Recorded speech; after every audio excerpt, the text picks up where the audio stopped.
Once upon a time, in a small village, there lived two sisters named Elara and Seraphina. Now, these two were as different as the sun and the moon, but they loved each other dearly. Elara, the older sister, was 19 years old. She was a calm and wise young woman, with long, flowing chestnut hair that shined like gold in the sun. Her eyes were deep brown, like the rich soil in our gardens, and she always had a gentle smile that made everyone feel safe. Elara was a healer. She knew all about herbs and plants and how to use them to make people feel better.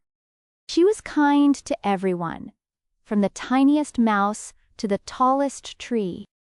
Seraphina, on the other hand, was only 16 years old, and she was full of energy and adventure.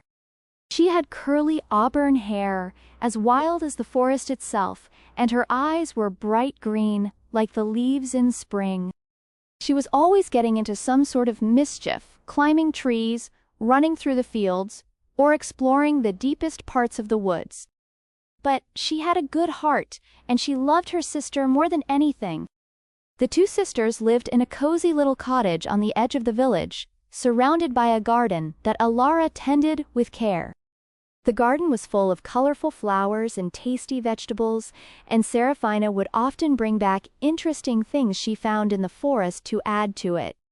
One day, as the leaves were turning golden and the air was getting chilly, a villager came to the sisters with a strange story. He said that deep in the forest, strange lights were flickering at night, and a haunting melody floated through the trees. Some even said they saw a tall figure with glowing eyes wandering through the woods. Most people were too scared to go near the forest, but not Seraphina. "We have to see this for ourselves, Elara," she said, her green eyes sparkling with excitement. Elara, though more cautious, couldn't say no to her little sister. "All right, Seraphina," she said with a smile, "but we must be careful. The forest can be a dangerous place at night." And so, as the sun began to set and the sky turned pink and orange, the sisters set off into the forest. Elara carried a small lantern to light their way, and Seraphina led the way, her heart pounding with excitement. The deeper they went into the forest, the darker and thicker it became. The trees were so tall that they blocked out the moonlight, and the air was filled with the smell of pine and earth. It was quiet, too.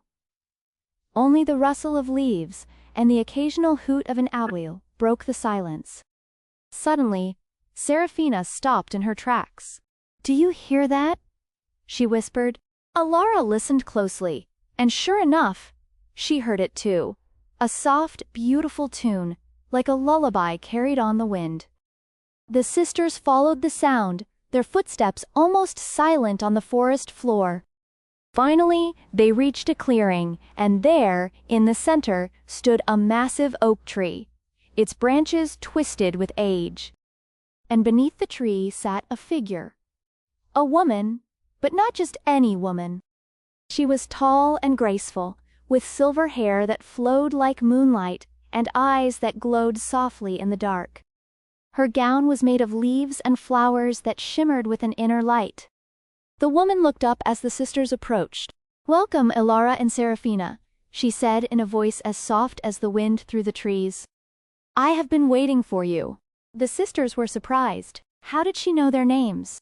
"Who are you?" Elara asked, her voice steady. "I am Elara, guardian of this forest," the woman replied. "For many years, I have watched over these woods, making sure that nature and people live in harmony. But now, that harmony is in danger." Seraphina, curious as always, stepped forward. "What do you mean? What's happening to the forest?" Elara sighed, her glowing eyes filled with sadness. "The villagers have forgotten how important the forest is. They take more than they give back, and the forest is starting to wither. If nothing changes, both the forest and your village will suffer." Elara's heart sank. She knew that Elara was right. The villagers had indeed become careless, cutting down trees without planting new ones and hunting too many animals. "What can we do to help?" Elara asked, determined to make things right. Eloria's eyes softened. You must remind the people of their connection to the land. Teach them to care for the forest as it has cared for them. But be warned, it won't be easy. The darkness that has taken root in people's hearts will resist change. Seraphina nodded, her green eyes blazing with determination. We'll do whatever it takes. Eloria smiled, and for a moment, the clearing seemed to glow with a warm light. You have the strength within you. Trust in each other and in the power of the forest. I will be watching over you. With that, Eloria raised her hand, and a gentle breeze swept through the clearing, carrying the scent of pine and flowers. The lights flickered once more, and then she was gone, leaving the sisters alone in the quiet forest. The sisters made their way back to the village, their minds buzzing with what they had learned. Over the next few weeks, they worked tirelessly to fulfill Eloria's request.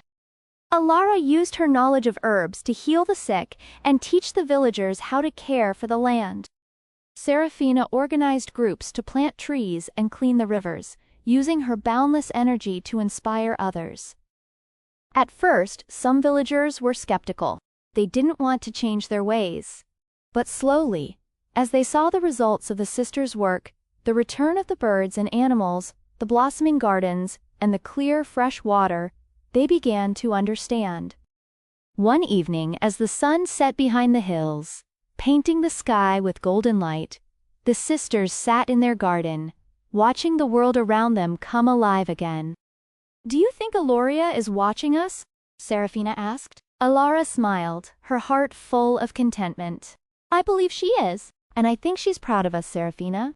The sisters continued their work, and the village flourished. The bond between the people and the forest was restored, and the darkness that had threatened their home faded away. And though they never saw Eloria again, they felt her presence in every whisper of the wind, every rustle of the leaves, and every beam of moonlight that filtered through the trees. Years passed, and the sisters grew older, but their love for each other and the forest never wavered. They knew that as long as they remembered the lessons they had learned, their village would thrive, and the forest would remain a place of magic and wonder for generations to come.